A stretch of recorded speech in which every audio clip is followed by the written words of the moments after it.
Isang maganda at pinagpalang gabi para sa atin pong lahat. Salamat po sa inyo at kayo po ay nakarating ng maayos at ligtas sa ating bahay-sambahan. And salamat din po syempre sa ating Panginoon na kayo po ay ginabayan at pinatnubayan patungo sa ating bahay-sambahan. So ngayon pong gabi, ang ating pong pag-uusapan ay tungkol po sa aklat ng Exodo chapter 26. Ako po ay magbabasa sa MBB tag. Sabi po dito, para sa tabernakulo, gumawa ka ng 10 pirasong tela na yari sa telang lino na ihinabi sa lanang kulay asul, kulay ube at kulay pula. Ito ay dapat bordahan ng larawan ng kerubin. Ang haba ng bawat piraso ay 13 metro at 2 metro naman ang lapad. Pagkakabit-kabitin ninyo ang taglilima, ang tig-isang gilid nito ay lagyan ninyo ng silo na yari sa taling asul. Tigli-5 silo ang ilalagay ninyo sa bawat piraso. Gumawa ka ng 50 kawit na ginto at ang mga ito ay gagamitin ninyo para pagkabitin ang 2 piraso. Gumawa ka rin ng 11 pirasong kortina na gawa sa balahibo ng kambing na siyang gagawing takip sa ibabaw ng tabernakulo. Bawat isa nito ay 13 metro ang haba at 2 metro naman ang lapad. Pagkabit-kabitin ninyo ang 5 piraso at gayon din ang gawin sa 6 na natitira. Ang ika-6 ay ilulupi at siyang ilalagay sa harap ng tolda. Bawat piraso ay palagyan mo ng tigli-50 silo ang kilid. Gumawa ka ng 50 kawit ng tanso at isuot mo sa mga silo para pagkabitin ang 2 piraso upang maging isa lamang. Ang kalahating bahagi ng tabing ay ilaladlad sa likuran upang maging takip. Ang tigkalahating metrong sobra sa mga tabi ay siyang takip sa gilid. Ito ay lalagyan pa ng 2 patong ng pulang balat. Ang ilalim ay balat ng tupang lalaki at ang ibabaw ay balat na mainam. Ang tabernakulo ay igawa mo ng mga patayong haligi na gawa sa akasya. Bawat haligi ay 4 na metro ang haba at 0.7 metro naman ang lapad. Bawat haligi ay lagyan mo ng tigalawang mitsa para sa pagdurugtong. Sa gawing timog, 20 haligi ang ilagay mo. At ikabit sa 40 patungang pilak. 2 patungan sa bawat haligi. 20 haligi rin ang gawin mo para sa gawing hilaga. At 40 patungan, 2 rin sa bawat haligi. Sa likod naman, sa gawing kanluran ay 6 na haligi ang ilagay mo at 2 para sa sulok. Ang mga haliging panulok ay pagkabitin mo mula sa ibaba hanggang sa may argolya sa itaas. Kaya 8 lahat ang haligi sa likuran at 16 naman ang patungan. Gagawa ka rin ng pahalang na haligi na yari sa akasya, 5 sa isang tabi, 5 sa kabila at 5 sa likod. Sa gawing kanluran, ang mga pahalang na haliging panggitna ay abot sa magkabilang dulo ng dingding. Ang mga patayong haligi ay balutin mo ng ginto at kabitan ng mga argolyang ginto na pagsusuotan ng mga pahalang na haligi na binalot din ng ginto. Gawin mo ang tabernakulo ayon sa planong ipinakita ko sa iyo sa bundok. Gumawa ka ng kurtinang yari sa puting lino at lanang asul, kulay ube at kulay pula. Bordahan mo ito ng larawan ng kerubin. Isabit mo ito sa mga kawit na ginto na nakakabit sa 4 na haliging akasya na binalot din ng ginto at nakitindig sa 4 na patungang pilak. Isabit mo ang tabing na ito sa tapat ng kawit sa bubong ng tabernakulo at ilagay sa likod ng tabing ang kaba ng tipan. Ang tabing na ito ang siyang maghiwalay sa dakong banal at dakong kabanal-banalan. Ang luklukan ng awa ay ilagay mo sa ibabaw ng kaba ng tipan na nasa dakong kabanal-banalan. Ang mesa ay ilagay mo sa labas ng kortina sa gawing hilaga ng dakong banal at sa gawing timog naman ang patungan ng ilaw.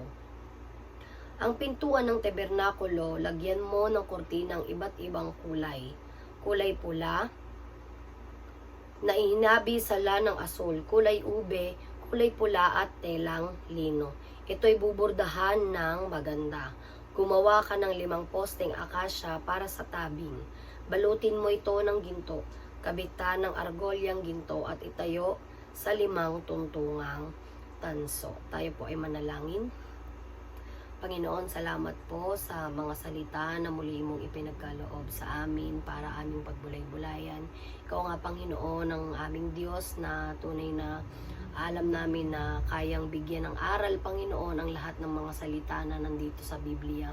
Kaya naman, Lord, sa mga oras na ito, ikaw na nga po, Panginoon, kumilos at manguna sa bawat isa sa amin ang sa gayon ay lubos naming maintindihan ang aming mga pag-aaralan. Maraming salamat po sa pangalan ni Jesus. Amen. Ayan, muli isa pong magandang umaga para sa ating lahat. So, ngayong gabi po ay mapag-aaralan natin kung paano in-instruct ng Panginoon kina Moises at doon sa mga Israelita ang paggawa ng tabernakulo. So, in-instruct niya kay Moises or in-explain niya kung paano ito gagawin. So, ano nga ba ang tabernakulo? So, sabi po sa Google, ang tabernakulo ay isang salitang nangangahulugang pook na tirahan. Tumutukoy din ito sa isang natatanging kubol kung saan sinasamba ng mga Israelita ang Diyos na nakaugalian ding tinatawag bilang kubol ng pagpupulong o kubol ng pagkikita. Isang pook kung saan humaharap ang Diyos sa kanyang mga tao. So, parang sa atin ngayon, isa siyang bahay-sambahan. Pero, hindi siya ganun kakongkreto dahil nga hindi po siya hindi siya gawa sa mga semento, sa mga bato, kundi ginamit yung mga in-instruct ng Panginoon kanina doon sa mga verse na ating binasa.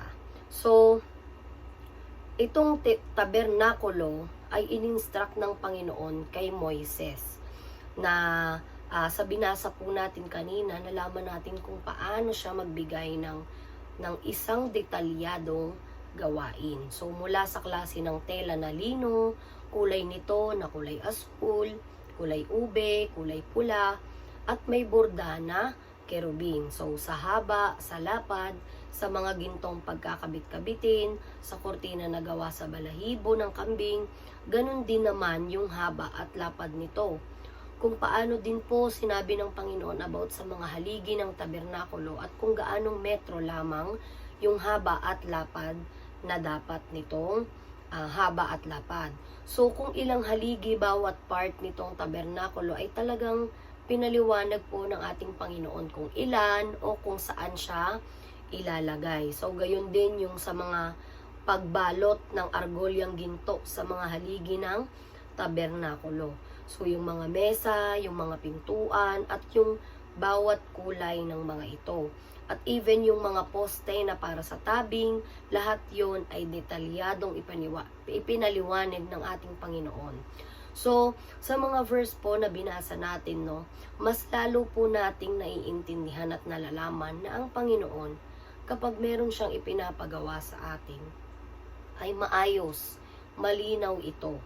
So, yung tipong wala na tayong maitatanong pa kasi bago pa natin maisip o maitanong yun sa isip natin, nasagot niya na. So, pinapakita ng verse na ito na bawat detalyeng ibinibigay niya sa bawat gawain ay sobrang perfect. Perfect na siya. So, yung tipong sa mga sinabi niya noon ay habang ini-instruct niya yun kay Moises ay nai-imagine na natin kung ano yung itsura nung tabernakulo na kahit hindi na natin tignan sa picture kung anong itsura niya, na napifigure out na natin siya. So, yung binabasa pa lang natin siya, pero unti-unti nang nabubuo sa ating mga isipan kung anong itsura niya at gaano siya kaganda. So, napaka-amazing talaga po, no, ng ating Panginoon. So, kung tayo ay nasa katayuan nila, nung time na yun ay literal na din na natin kailangan isipin na paano kaya natin gagawin to? Anong design kaya ang ilalagay natin dito? O ano kaya ang kulay ng maganda? 'Di ba? So, kasi lahat yon ay pinrovide na po ng ating Panginoon. So, all they need to do is gawin na lang siyang talaga. So, 'di ba kapag tayo ay gumagawa halimbawa ng mga magiging design natin sa ating church, 'di ba? Minsan inaabot tayo ng minuto, ng oras para ma-finalize natin kung anong klaseng design ba kaya ang gagawin natin o anong kulay ba yung ilalagay natin. 'Di ba po, even sa team ng ating Christmas party, 'di ba, nagbobotohan pa tayo para malaman natin kung sino yung mas madami, yun yung magiging team natin. So, pero sa paggawa ng tabernakulong ito, detalyado na siya. So, nandun na siyang lahat. Malinaw na malinaw. So, talaga pong napakagaling ng ating Panginoon.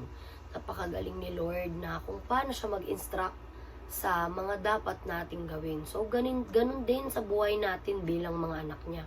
Kung paano siya mag-instruct sa buhay natin, sa mga dapat nating gawin, to assure na lahat ng details na kailangan ay dapat maayos. Yung plano niya sa buhay natin, maaring syempre minsan hindi pa natin alam yon sa ngayon kung ano yun, pero dahil nga po kilala natin ang ating Panginoon, kung paano siya sa buhay natin gumagalaw, alam natin na yung plano niya sa atin ay hindi lamang basta-basta. So, pinag-isipan at pinaghandaan niya yung bawat plano na meron siya para sa bawat isa sa atin. So, alam natin na mga anak niya, 'di ba? Tayo bilang anak niya, alam natin na yung plano niya para sa atin ay maganda. Yung plano niya sa atin ay the best. So, ano nga po kaya ang dapat nating matutunan o mapulot na aral sa pag-aaral natin ito?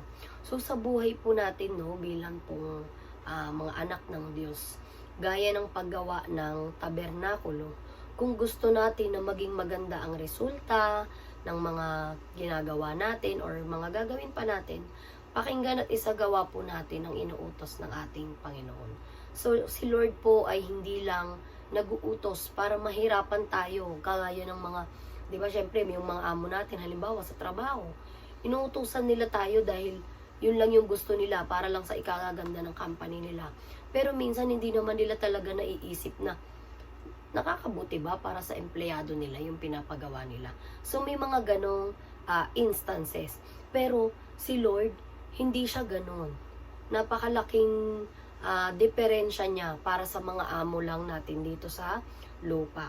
So, hindi niya yung ginagawa para tayo ay mahirapan o para lang may mautos lang siya, kundi para maging maayos lahat ng ginagawa natin. So, very specific si Lord when it comes na may ipapagawa siya sa atin. So, kung gaano siya kadetalyado, magbigay ng instruction, alam natin na perfect iyon. At bilang anak niya, ano ba yung dapat nating gawin? Yun ay ang sundin siya.